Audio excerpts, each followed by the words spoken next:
सरपंची चुनाव का पूरी तरीके से नुहू जिले में बिगुल बज चुका है और पूरी तरीके से ड्रोन निकाले जा रहे हैं। ऐसे में ये अंदाजा लगाया जा रहा है और इस बात के बारे में जानने के लिए सारे ही लोग बड़े ही उत्सुक नजर आ रहे हैं कि आखिरकार जनरल सीटें कौन सी है, कौन कौन सी ऐसी सीटें हैं जिसमें महिलाएं कैंडिडेट अपना हाथ आजमाएंगी। उसके अलावा एससी सीट किन किन गाँव में आई है और कौन कौन से गाँव ऐसे हैं जिनमें एससी सीटों पर महिलाएं कैंडिडेट चुनावी मैदान में उतरेंगी।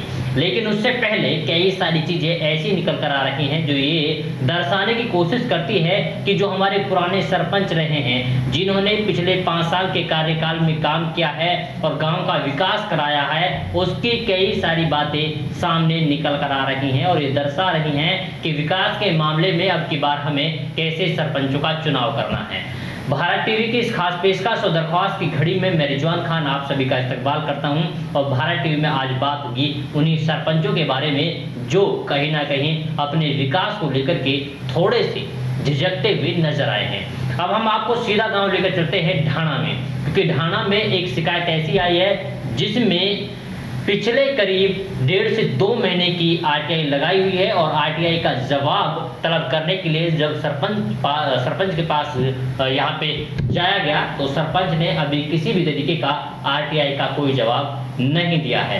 अब आप अंदाजा लगाइए कि अगर कोई ठीक व्यक्ति होगा या फिर सही तरीके से सरपंची क्या होगा, विकास सही तरीके से क्या होगा, तो फिर मुझे लगता है कि कोई भी ऐसा शख्स नहीं होगा जो किसी भी चीज का जवाब देने में कतराता हुआ नजर आएगा। लेकिन 1.5 से 2 महीने का वक्त बीत जाने के बावजूद आरटीआई का जवाब न देना कहीं ना कहीं शक के दायरे में सुई को दर्शाता है और घुमाता है, क्योंकि जब शिकायतकर्ता ने आरटीआई लगाई और उन्होंने ये जानने की कोशिश की कि हमारे गांव ढाणा में किस तरीके का विकास हुआ है, किन किन रास्तों के लिए पैसा आया है और कितना विकास कार्य में काम कराने के लिए पैसा खर्च सरपंच के द्वारा किया गया है, वहीं नरेगा का कितना काम हुआ है और नरेगा के नाम पर कितना काम किया गया है, कितने जॉब कार्ड बनाए गए हैं, जॉब कार्ड जो बनाए गए हैं उनमें से कितनी पेमेंट सही तरीके से निकाली गई है और कितनी पेमेंट गलत तरीके से निकाली गई है, इस बात की आरटीआई लगा करके गांव वालों ने जानने की कोशिश की है।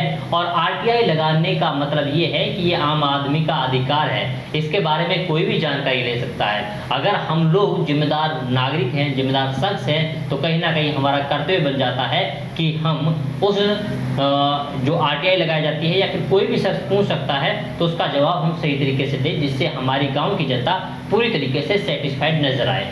लेकिन अगर आरटीआई का जवाब आने में देरी लग जाए और जब गांव वाले सरपंच से ये पूछे कि आपने कितना काम कराया है, कितना पैसा ग्राम पंचायत के लिए आया है और उसका जवाब देने में सरपंच कतराए, तो कहीं ना कहीं आप समझ जाइएगा कि सरपंच साहब ने सही तरीके से काम नहीं किया है।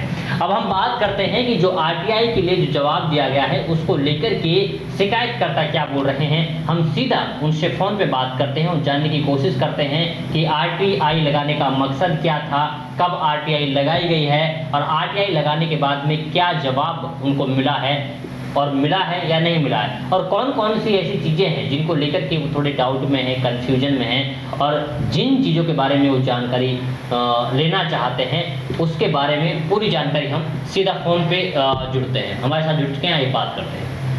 हेलो जी सर। जफर जी, बहुत बहुत स्वागत है हमारे साथ जुड़ने के लिए। जफर, ये बताइए कि शुक्रिया। आप लोगों ने जो आरटीआई लगाई है, मतलब किन किन चीज़ों जी को लेकर के आरटीआई लगाई है, किस बात से संतुष्ट नहीं है आप अपने सरपंच के से? सर, जो मैंने आरटीआई लगाई है कि ग्राम पंचायत के अंदर कितना विकास हुआ है, कि हमें संतुष्टि इस बात की नहीं है कि हमारे गांव के अंदर सरकार ने काफी पैसा दिया है, फिर भी हमारे गांव के अंदर कच्ची सड़कें हैं और कच्चे जो गांव की गलियां हैं वो भी कच्ची हैं, उनमें भी विकास नहीं हुआ है, उनमें भी गंदगी है। तो सर, जो सरकार ने पैसा दिया है वो कहाँ पे यूज किया गया है, कहाँ पे नहीं यूज किया, और जो मनरेगा का पैसा आया है या नहीं आया है, क्या हुआ है। अच्छा, आप लोगों ने आरटीआई कब लगाई है जफर? हेलो जफर, मेरी आवाज़ सुन पा रहे हैं आप? सुन पा रहा हूँ जी। अच्छा, आपने आरटीआई कब लगाई? 22/5/2020 को आरटीआई लगाई थी। अच्छा, उसके बाद का प्रोसेस क्या रहा? कोई जवाब किसी तरीके से आपके पास, कोई मेल, कोई? उसके बाद में सर 22/6/2020 को एक लेटर आया था मेरे पास डीडीओ पुन्हाना से। तो उसमें ये लिखा था कि सरपंच और ग्राम सचिव से आप संपर्क करो, आपके लिए आरटीआई का जवाब वो देंगे। अच्छा। उसके बाद सरपंच से मैंने संपर्क किया कि सर मुझे आरटीआई का जवाब चाहिए, उन्होंने कहा कि हम दे देंगे। उसके बाद फिर ग्राम सचिव से भी बात हुई और बात करते करते अब ग्राम सचिव फोन अटेंड नहीं करते और उनसे बोल दिया सर मुझे जवाब चाहिए। अच्छा अच्छा। उसके बाद में सारे फिर मैंने प्रथम अपील भी लगाई और प्रथम अपील के बाद भी जवाब नहीं दिया गया। तब 30 दिन गुजरने के बाद प्रथम अपील लगाई थी जिला नुह में। अच्छा। जिला विकास एवं पंचायत अधिकारी जिला नुह में। उसके बाद भी 26 दिन गुजरने के बाद भी कोई जवाब नहीं मिला। अच्छा, तो आप लोगों ने ग्राम सचिव से बात की जफर? हेलो जफर, मेरी आवाज सुन पा रहे हैं आप? सुन पा रहा हूँ जी, सुन पा रहा हूँ। तो आप लोगों ने ग्राम सचिव से बात की? जी बात हुई थी ग्राम सचिव से मेरी। हाँ, उन्होंने क्या बोला? सर उन्होंने यही कहा था कि 40 दिन का टाइम होता है, इसमें 40 दिन के अंदर आपको जवाब दे दिया जाएगा। मैंने कहा सर 40 दिन का नहीं 30 दिन का टाइम होता है आरटीआई का जी। तो उन्होंने कहा कि ठीक है हम जवाब बना के दे देंगे। और आप फोन अटेंड नहीं करते सर, फोन मिला रहा हूँ तो मैं। अच्छा, अभी आप लोग उनसे बात करने की कोशिश करते हैं तो किसी तरीके का कोई रिस्पॉन्स नहीं आता है जी। अब आप लोग क्या चाहते हैं? आप लोगों को क्या लगता है कि क्या वास्तव में सही तरीके से आपकी जो ग्राम पंचायत है उसमें विकास नहीं कराया गया है? जो पैसा ग्राम पंचायत के लिए आया विकास के लिए उसको खुद-बुद किया गया है, आपको ये लगता है?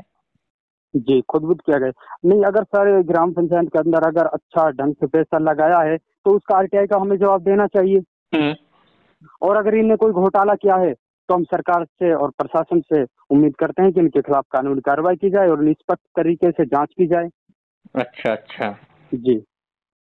चलिए कोई नहीं, बहुत बहुत शुक्रिया हमारे साथ जुड़ने के लिए और ये सारी जानकारी साझा करने के लिए। जफर जी, उम्मीद होगी कि सरकार आपकी बात सुनेगी और जल्द से जल्द जो कि आरटीआई का आप जवाब मांग रहे हो वो शायद आपको मिल जाए। बाकी बहुत बहुत बहुत शुक्रिया कि आपने अपने गांव की जो समस्याएं हैं उनको देखते हुए आरटीआई लगाई है और आप अपने गांव की समस्याओं को लेकर के काफी ज्यादा जागरूक हैं। बहुत बहुत शुक्रिया आपका।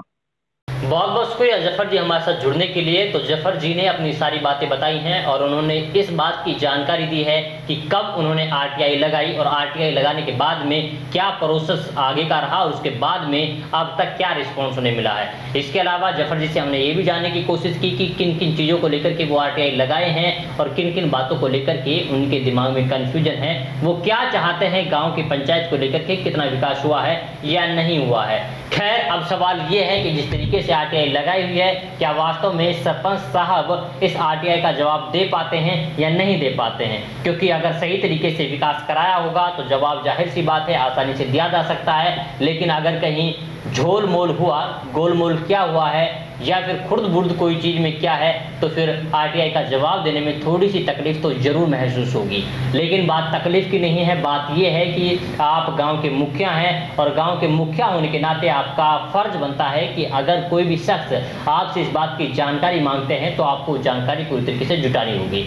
तो आज के लिए बस इतना ही, फिर होगी एक मुलाकात एक नए प्रोग्राम के साथ, नए मुद्दे के साथ। और हाँ, अगर आप भी किसी भी तरीके से अपनी आवाज़ को सरकार के सामने रखना चाहते हैं या फिर आप भी अपने गांव की आवाज़ बनना चाहते हैं तो इसी तरीके से जुड़िए हमारे साथ, हम आपकी आवाज़ को देंगे एक नया मुकाम। और ऐसी हर जानकारी, ऐसी ही हर एक अपडेट से रूबरू होने के लिए हमारे चैनल भारत टीवी को लाइक और सब्सक्राइब करना बिल्कुल ना भूलें। धन्यवाद।